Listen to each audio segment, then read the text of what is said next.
Hey rockers, this is Joe Wyman, former drummer of the Scorpions. Check out Sold Out. Scorpions es sin duda una de las bandas más reconocidas a nivel mundial y con más de 50 años de carrera. Y es por eso que traemos para ustedes una entrevista con Joey Wyman, ex baterista de Scorpions, quien nos contará un poco sobre su experiencia en esta legendaria banda, así como algunos consejos del mundo de la música. Comenzamos. Tell us what happened. How did you join Scorpions? I was about 19, 20 years old. I was traveling through Europe and I was trying to find a band. And I found a record shop. Back then they had record shops, with the big LPs. And Right. that's where people found their music and got their music to listen to new bands and stuff. So it was popular place for musicians to hang out. So I found this record shop in Germany, and the owner, him and his wife. Let me fix this here. Him and his wife. His wife was German and he was English, from England. And so we spoke, and I told him I'd like to find a band, and he helped me to put an ad in a like a music newspaper. It was called a Melody Maker. Melody It was Maker. like a Rolling Stones type of magazine, and put an ad. American drummer looking for a band. And about 2-3 weeks later, the Scorpions answered that ad, and he contacted me and gave me the information. I called the number, and I can't remember if it was Klaus or Rudolph, but I talked to them, and they gave me the address. And it took me like a couple days to get to Germany. It was Hanover, Germany, which is their hometown, where they're from. And I auditioned and I got the job. Was it hard being the new guy? No, it's when you're with a group of musicians, music is universal. You pick any band, the Scorpions, Black Sabbath, Led Zeppelin, wherever they play all over the world, people love them, even if they don't understand the lyrics. It's music is universal. So when you're with a group of musicians and everything clicks and falls into place, it's magic. So and I was pretty young, about 19, 20 years old. So when you're happy to be in a band and play and go out and do concerts. So the only thing, being the new guy, I was the only person that didn't speak very much German. Just a few words. So the communication was kind of hard. They knew enough English that we can communicate. But again, music is music. It doesn't matter what language or where you're from.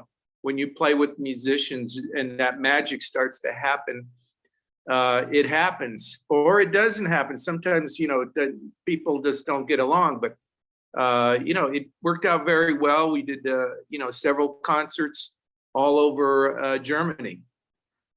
The music is the universal language. Yeah. And there was too young, 19 years, so I wasn't. Yeah, we were all young. The Michael Schenker, the lead guitarist at the time, he was 17, and I was 19. Klaus and Rudolph were of the same age. They kind of grew up together and went to the school together, so they knew each other for a long time. They were around 24, 25, so they were the oldest.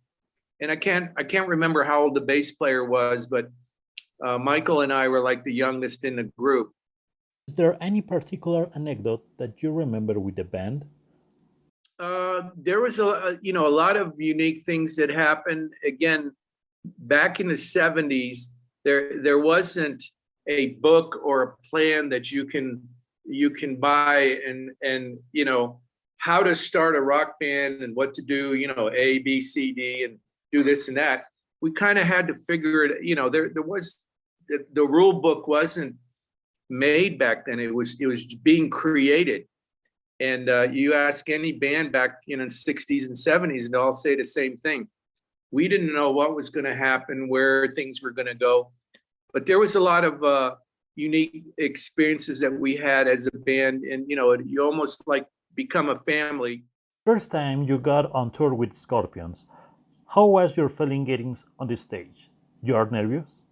Well, I think most musicians are nervous when they first get on stage, but once you start playing and the magic starts to happen and you start concentrating on the energy and everything, it for me it went away. Now the first excuse me, the first concert, obviously, the first time you play, you want to everything to sound good. So yeah, I was probably a little nervous because it was all new song. I had to learn everything on their first album, and a lot of songs we improvised and kind of jammed, and which, so we had the typical song, but we would kind of come off of that and do, kind of jam through it and then come back to the song.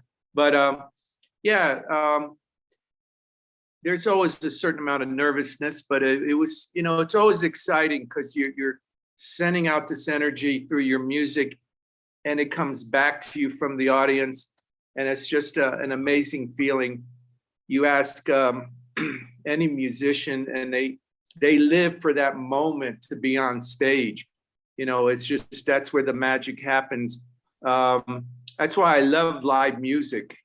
Everyone needs to support their local bands and go to concerts and see concerts. But when you see a live concert, it's different than listening to it on the radio or TV or whatever, or on YouTube. The studio version is never the same as the live version. The live version, it has that pure energy that you can feel. So yeah, every musician, their dream is to be on stage and be playing live. So it's an amazing feeling. There are plans for Joe Wyman and Blackouts in the future? Yeah, we got a lot of tours lined up. Unfortunately, everyone knows in the past couple of years, some unusual strange things have happened, and that's the one thing I don't talk about: politics, religion, or the pandemic. Because sure. I have my strong views about all of those things, but it's not a good thing to talk about because there's so many points of views and people get angry if you say the wrong things. So I try to stay out of that. But unfortunately, the last couple of years has been tough for the whole music industry. Things have been shut down. We had a lot of shows planned and then they get canceled, and so but we've been able to do quite a few shows. We are I live in Mexico now, and my band they're Mexicans. They all are from Mexico City, and we've been touring all parts of Mexico. We got 3 shows left, one in a couple weeks, November 20th, and then we have 2 in December.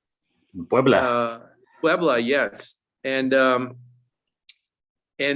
then next year we already got plans for next year. All the shows that we couldn't do this year are, we're hopefully we'll be able to do next year. And we pay the band very well, so we need larger venues, and we need to sell a certain amount of tickets to pay everyone. If you're not in a business, you don't realize there are a lot of expenses. It's not just a typical band. You go to the bar and you play and you get perfectly 300, 400, 500 pesos and drink beer and you go home. It's a different level, and there's nothing wrong with those type of bands. I've done that for many years, but it's a different level. And unfortunately, some if a venue that'll hold 300 they would limit the amount to 70 or 80 or 90. And it's hard to do, concerts where we have to travel to them and actually, it's a business, and we're not in business to lose money. So we need to make money. So my whole point is, next year, hopefully all the restrictions will be lifted, and we'll be able to play everywhere, and hopefully go Central and South America. We were we were going to do one show in Guatemala, but that got canceled. And then we got the US, we got Canada, and hopefully next year, Spain, France, Italy, and Germany. So, we've got a lot of plans for the Joe Wyman and Blackouts. Some things you want to add for young music lovers? Two things. If you're just starting or you're somewhere in between, I would highly recommend finding the best professional teacher you can find. Okay. And the reason being is that there's this saying that practice makes perfect, but that saying is not correct, because if you practice the wrong way, you're going to be playing the wrong way you're going to struggle playing the wrong way, So if you get a good teacher, for instance, if you're playing drums, this is for any instrument, but in my case, it's drums. You could be holding the sticks in a way where it's not giving you the best possible results. So a teacher, a good teacher will be able to see that and help you correct that. So, and sometimes as a drummer, when you teach yourself, you pick up bad. I taught for 25, 30 years. So I taught many, many years. So I'm not an expert in everything, but I do understand that the correct practice makes perfect. And the only way you're going to know if you're playing correctly in any instrument is to have a professional, somebody that you can look up to, that you can really learn from and respect and gain their knowledge. And so that's the first thing.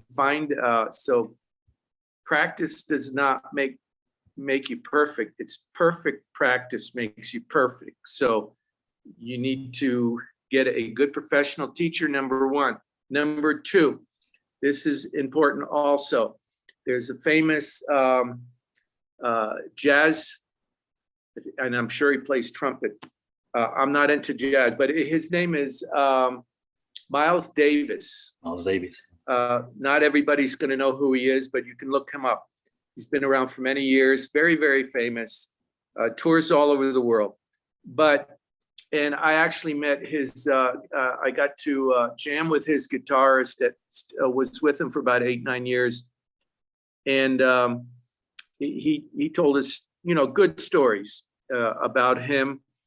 And this is what he said, and this is for all musicians, no matter where you're at. And this has helped me out a lot. 20% of your ability or on stage is playing the correct note. Okay, so it's the practice and getting the notes right. But that's 20% of it. Only the 10. other 80% is attitude. Your attitude on stage. And if you watch videos to see and kind of look at what the musicians are doing, and depending on the band, some bands, they play the style of music where they just stand there and play, and it's all good. But if you don't have that attitude on stage, you're not going to be hired by Miles Davis. That's what he looks for, is that attitude. Playing the correct note is easy, but adding that 80% attitude is so important. But it has to be a real attitude. It can't be. You can't fake it, because when you're on stage, everybody's looking at you, and they can feel the musicians that have the real attitude and the musicians that are trying to fake it. So that's work on your music, playing the correct notes and hitting the right stops and starts, and staying in time and all that. But you got to have attitude. You people are paying money to see musicians on stage. The musician's job is to entertain and to take people's minds off of all their problems and all the crap in their lives. And for that hour and a half, 2 hours, take them away from that and bring them into the magic of music. And so the more attitude you have, the better the results. So that's the two things I would advise, people that are just starting. And it's practice. That's all it is. The only difference between that amazing musician that you see on stage and they practice longer. That's it. They're not any smarter or different as a human being. They just spent the time. They paid their dues by practicing. So it's you got to when it comes to like karate and all that, and you speak to a master, somebody who's like the best of the best, they will all say, that the average person, they do things 100 times and they think, oh, I'm good. But to even get close to being a master, you got to do it 10,000 times. And to become a master, you got to do it 100,000 times. And that sounds like a lot, but you just start every day, do whatever you need to do 50 times, 100 times, and just do it over and over, where it becomes totally natural. You're not even thinking about it. It's just natural. So I can talk about this all night. So, yes. So I'll stop there. And you have any other questions? Yes. No. For my part, it's everything. And thank you very much for being here. Thank you for having me.